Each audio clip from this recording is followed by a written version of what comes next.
damos la bienvenida a nuestro primer invitado del día. Se trata de Gregorio Montero, viceministro de Reforma y Modernización del Estado del Ministerio de Administración Pública, a propósito de este plan de reforma y modernización de la administración pública. Bienvenido, un placer tenerle con nosotros. Muchísimas gracias, Laura, Geraldino, Percio. Bueno, para mí un honor inmenso claro, que este medio nos sirva para compartir algunas ideas respecto de lo que estamos haciendo con la implementación de este plan de reforma y modernización. lo primero que quiero agradecerle es que usted haya saldado esta deuda que tenía conmigo. Sí, así es. Este libro que me ha traído, que se llama Dimensiones de la Administración Pública del siglo XXI. Y bueno, fue una promesa justo en la mesa de diálogo sobre la modernización del Estado. Así es. Usted cuéntenos qué es lo que estamos haciendo como para cambiar el país, ¿verdad? O por lo menos Ya. para cambiar la administración pública, que ese sería como el primer paso. Fíjese, nosotros desde el Ministerio de Administración Pública, a cargo del ministro Darío Castillo, diseñamos un plan que le denominamos General de Reforma y Modernización de la Administración Pública. En principio tuvimos la tentación de hablar del Estado, pero dijimos, vamos a quedarnos en nuestro ámbito de competencia, que es la administración pública.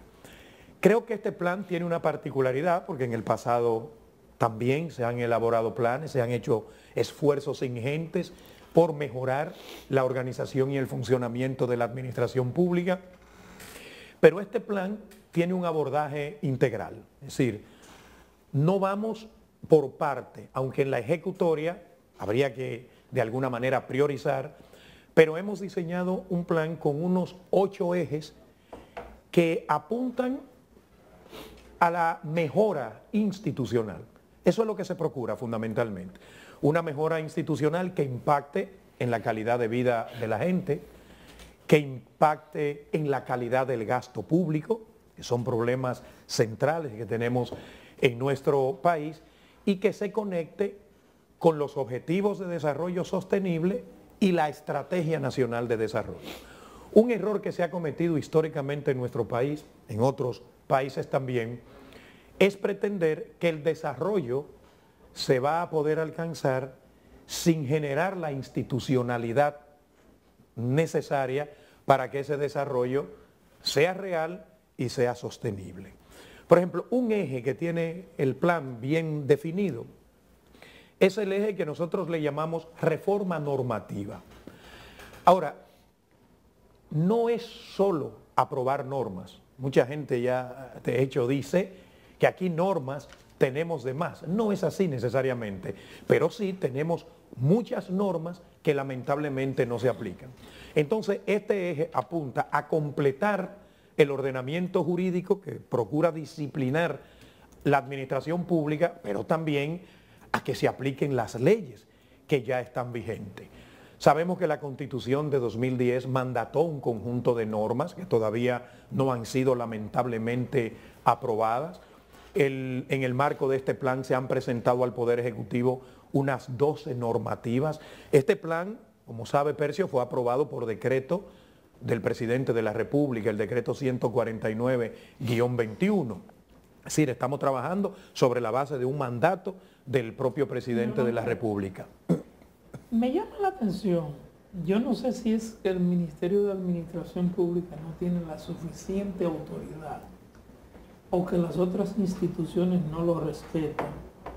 Por ejemplo, muchas personas que son separadas de la administración pública van al Ministerio de Administración Pública y el ministerio le dice, usted tiene la razón, en tal o cual dependencia de tal no debieron de pedirlo o debieron darle sus prestaciones o debieron atenderlo de tal forma.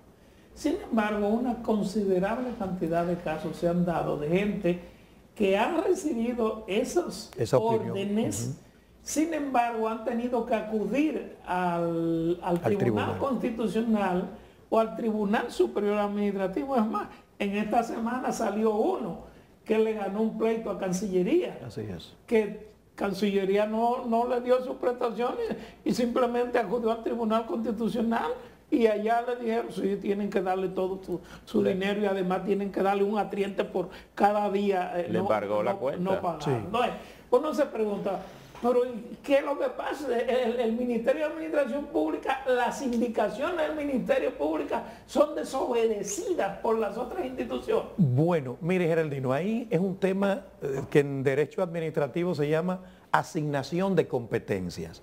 El MAP tiene, como toda institución del gobierno, tiene una competencia delimitada, tiene una competencia en función de la naturaleza, claro, de su existencia, y el MAP lo que tiene es una atribución de emitir opiniones técnicas. Las opiniones del MAP no se imponen a ninguna otra autoridad pública. Ahora, ¿qué es lo importante? Que el propio ordenamiento jurídico dice cuáles son los cauces que debe seguir el servidor público, el ciudadano, la ciudadana, para hacer valer sus derechos. Entonces, hay una etapa que es de lo que se denomina resolución alternativa de conflicto, para evitar ir al tribunal. Y ahí interviene el MAP. El MAP le dice a la institución, como bien señala, ese empleado tiene la razón, usted ha incurrido en la violación de tal artículo y le da su opinión. Pero la institución decide si seguir con ese caso hacia adelante, no atender la opinión del MAP e ir a los tribunales. Pero es una cuestión jurídica, es decir, el MAP no es un tribunal quien dirime definitivamente un conflicto, y eso no solo ocurre en materia de función pública, ocurre en todos los escenarios. Cuando el Ministerio de Trabajo, por ejemplo, emite una opinión a una empresa de cómo debe entregársele la prestación a un empleado, bueno, ese empleado, ahora, el ministerio... que las decisiones del MAP fueran vinculadas. No lo son, jurídicamente, lamentablemente no lo son. Gregorio, pero aquí hay una cosa, y esta pregunta conduce a otra cosa mucho más seria y profunda. El Ministerio de Administración Pública tal vez no hace obligatoria su opinión, lo que parece un absurdo, porque si yo soy el jefe de la administración pública, no es el jefe. Digo, el jefe desde el punto de vista de que normo las normas, hago cumplir las normas. Exacto. Como vela por el cumplimiento Estado, de las normas. Por ejemplo, ahora la Cancillería tiene la cuenta embargada, entonces como que no tiene sentido si hay una cosa que le están diciendo que usted ha violado una norma y yo elijo las normas. Así es. Pero el Tribunal Constitucional tiene un problema, el Tribunal Constitucional, que es transversal para todos los poderes públicos, de casi 60 sentencias que hay resistencia 90. a cumplirse, los 90. Entonces, eso parece absurdo. Definitivamente. Miren, Los propios congresistas, el Constitucional da una sentencia y ellos buscan otra manera para meter el mismo tema por otro lado, disfrazándolo de otra cosa. Sí, definitivamente. Pero nadie paga un costo por eso. Sí, y las leyes dicen cómo actuar en cada caso. Claro. Por eso yo decía que aquí tenemos un problema serio de cumplimiento del ordenamiento jurídico. Por ejemplo, una de las propuestas normativas que el MAP ha elaborado es la de una nueva jurisdicción contencioso-administrativa. Porque nosotros tenemos un Tribunal Superior Administrativo que responde a la mentalidad trujillista. Fue diseñado y fue puesto en vigencia en el año 1947. Y antes ejercía esa función en la Cámara de Cuentas. Es que nosotros tenemos serios problemas de institucionalidad. Ahora la Constitución manda a un rediseño de ese tribunal, se ha preparado la propuesta de ley, el Poder Ejecutivo ya la ha remitido al Congreso, está en espera de que sea allá conocida, pero sin esa nueva ley hay un problema de conculcación de derechos y de que se pueda establecer la razón para los servidores públicos. Ahí tenemos una situación. Si uno toma esa observación que usted hace, la falta de institucionalidad, la necesidad de todos estos reglamentos que usted dice que el decreto Todavía algunos del hacen falta. presidente está haciendo, parecería que el país necesita una reingeniería para adecuar con la Constitución del 10, que no la hemos hecho, pero parece que no estamos en eso. Sí, por ejemplo, No totalmente hay de un acuerdo. seguimiento institucional para darle vuelta a eso. En lo que respecta al rol del MAP, en este plan, así como un eje de reforma normativa, que también está una propuesta de ley de responsabilidad civil de los funcionarios públicos y del propio Estado, como lo manda la Constitución, Todavía no hay un desarrollo adjetivo de ese postulado constitucional. Hay una propuesta elaborada en ese sentido. Hay una propuesta de ley general de servicios públicos. Pero sí hay un régimen de responsabilidad patrimonial del Sí. Estado y de los funcionarios públicos. Claro, pero solo establecido constitucionalmente, que no es suficiente. La ley 107.13 tiene No. un régimen de responsabilidad patrimonial. Sí, pero solo enunciado, lo enuncia, pero esto tiene que ser parte de una ley que establezca cómo es que se va a llevar a cabo el proceso, porque por ejemplo, la Constitución plantea la responsabilidad civil, la Ley de Función Pública lo plantea, la ley que usted bien señala, Laura, la Ley 107-13 de derechos de las personas en su relación con la administración pública también lo señala, pero eso no está procedimentado, o sea, no hay una ley que diga Pero eso iría con cómo un hacer. procedimiento administrativo normal. No. ¿Por qué no? No, porque, a ver, ¿cómo se establecen dónde están establecidos los distintos elementos para configurar esa responsabilidad civil? No están en ningún lado. No están definidos. No están definidos. Tú vas a llevar a cabo definitivamente un proceso contencioso administrativo, pero hay unos elementos que hasta ahora son de carácter general. ¿Dónde está eso? Que pueden mantenerse Mejor de carácter general, para eso está la jurisprudencia. Bueno, no funciona así tan lineal. Por ejemplo, la propuesta de ley de responsabilidad de jurisdicción contencioso administrativa sí establece instrumentos para la concreción de esa responsabilidad civil.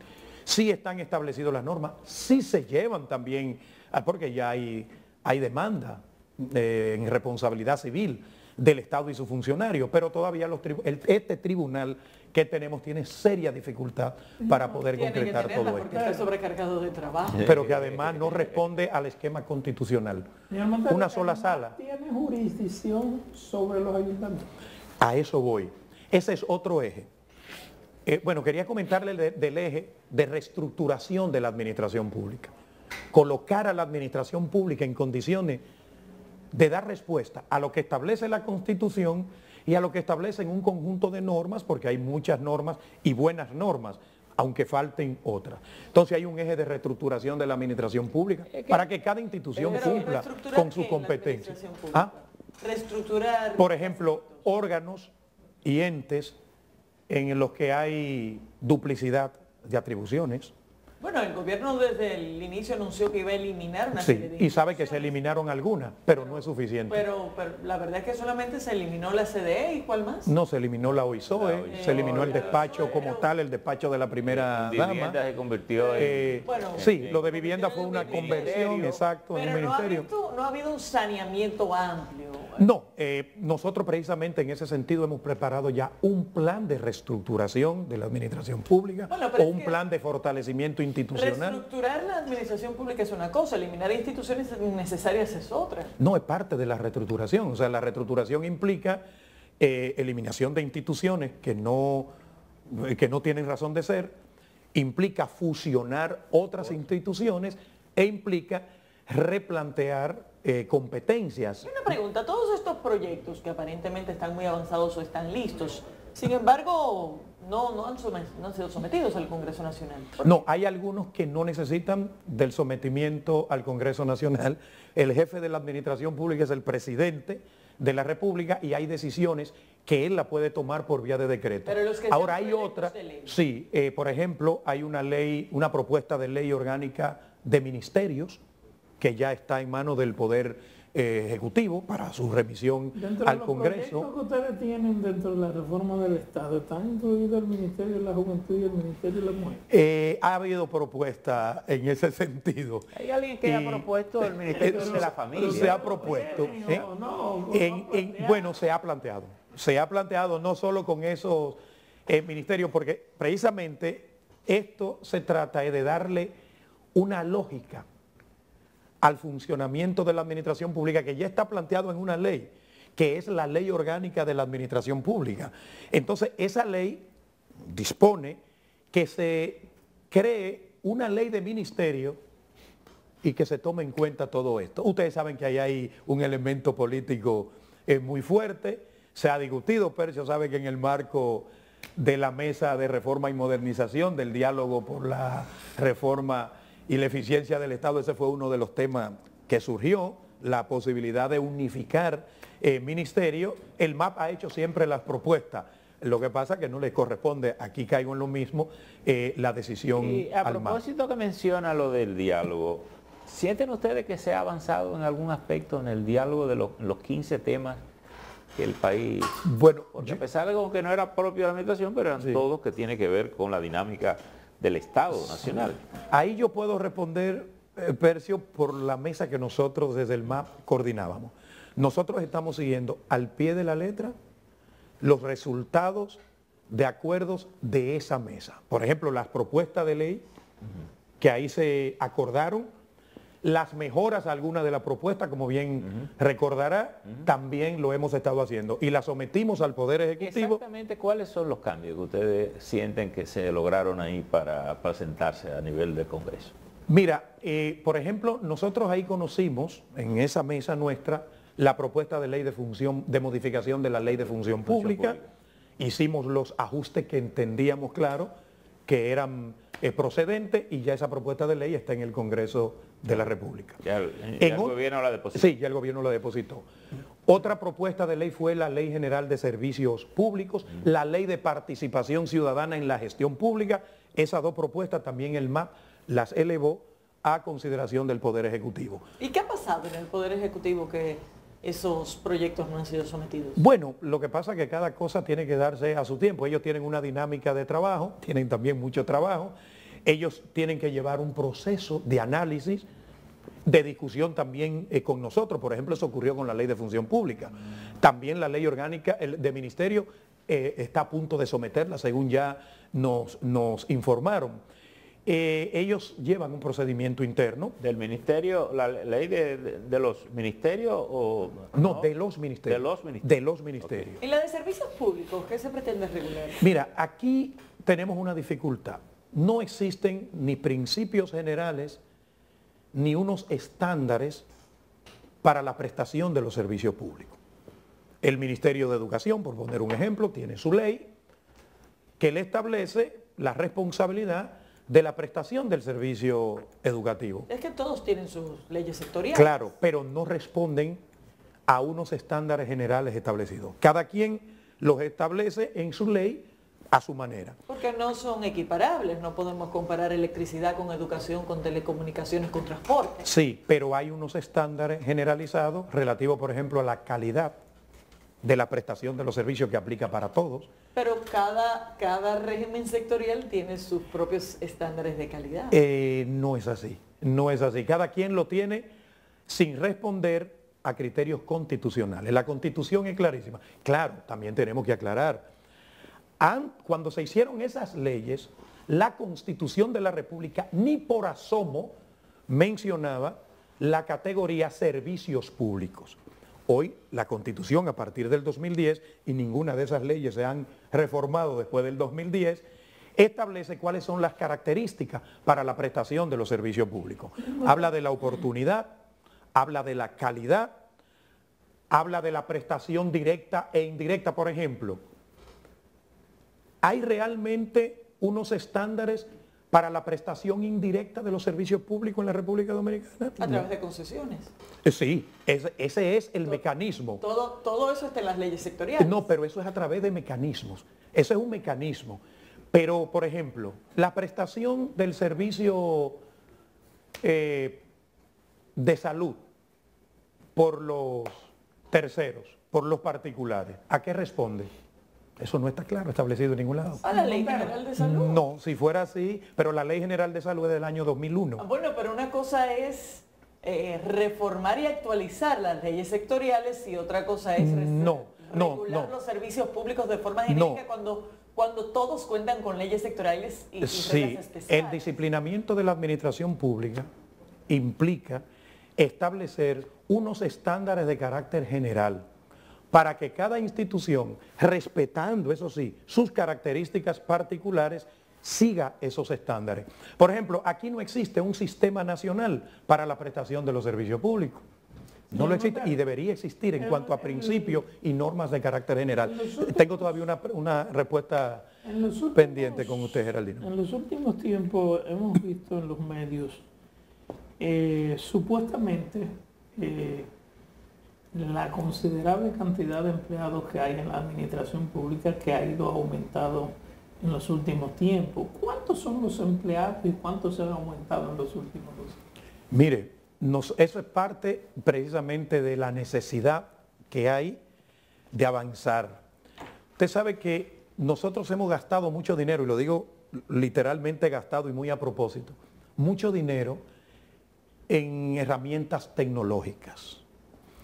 Pero los resultados que obtenemos de ese gasto no son lo que la sociedad debería recibir. Por ejemplo, ahora mismo no se sabe a ciencia cierta cuántos empleados públicos tiene la administración pública. ¿Cómo va a ser? Así mismo se lo digo. Si usted le pregunta al ministerio... Eso es muy grave. Eso es grave. Si usted le pregunta al Ministerio de Administración Pública cuántos empleados son, maneja un dato.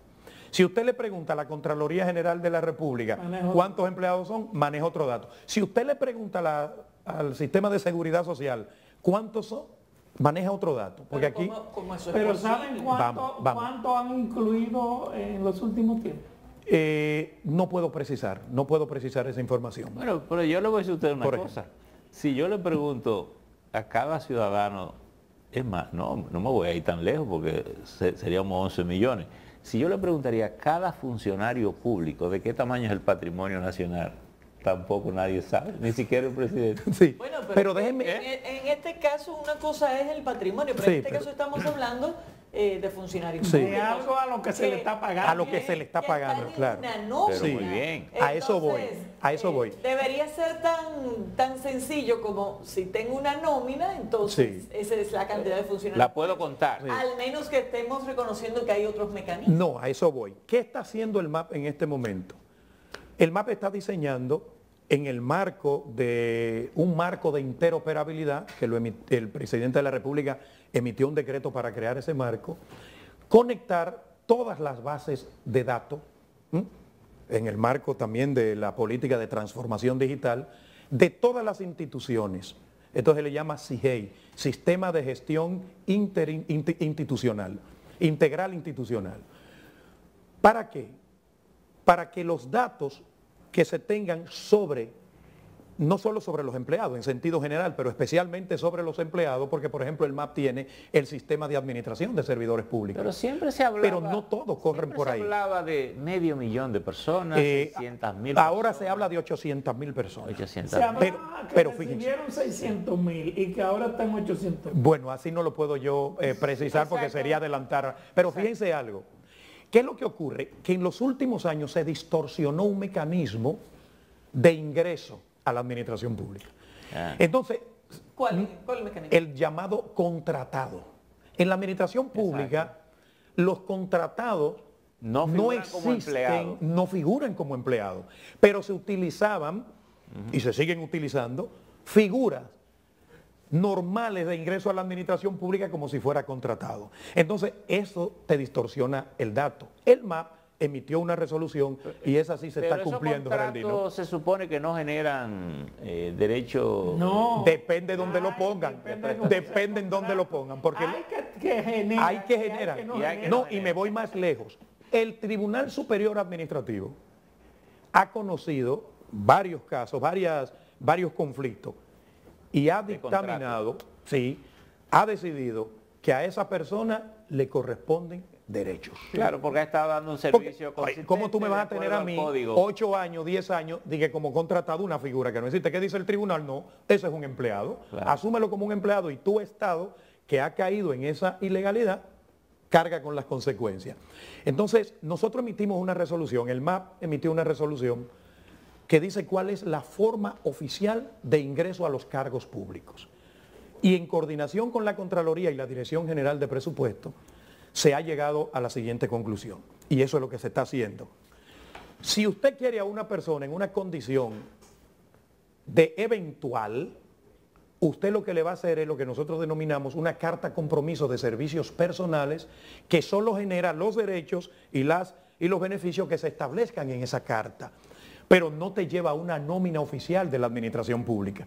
Entonces, estamos como en ese proceso de limpiar, sanear la nómina de la administración pública para que cuando se dé un dato, porque eso es vergonzoso, como dice Laura, o sea, cuando se da un dato, ¿cómo es posible que la administración pública no está de acuerdo, no está conteste con el dato que se maneja? Bueno, pero entonces digamos que sí sabemos cuántos están en la nómina pública y cuántos son contratados en esa categoría. Todavía no se tiene ni siquiera, porque como estamos en el proceso de desmonte de eso contratado, el dato va como llegando, porque Pero también... además hay dos contratos, uno que te da derecho y otro que no te da derecho.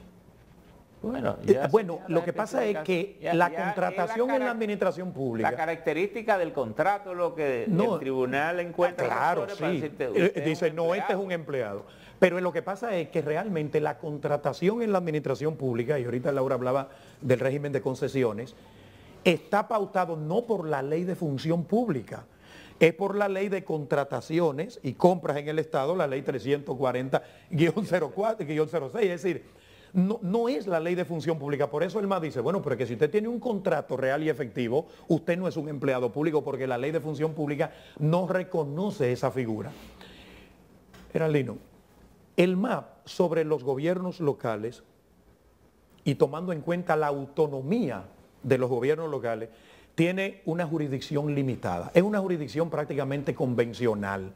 Por eso en el plan de reforma hay un eje que se llama así mismo, eje de apoyo a la reforma, modernización y gestión de los gobiernos locales, de apoyo. ¿Por qué? Porque los gobiernos locales tienen su autoadministración, por decirlo, su capacidad de autorregulación, y si bien es cierto que a ellos se le aplica la ley de función pública, porque a ellos se le aplica, la ley así lo dice, y la ley también 176-07 de los gobiernos locales así lo establece, el MAP lo que desarrolla con ellos, como lo está haciendo en este momento, una labor de acompañamiento y de asesoría técnica.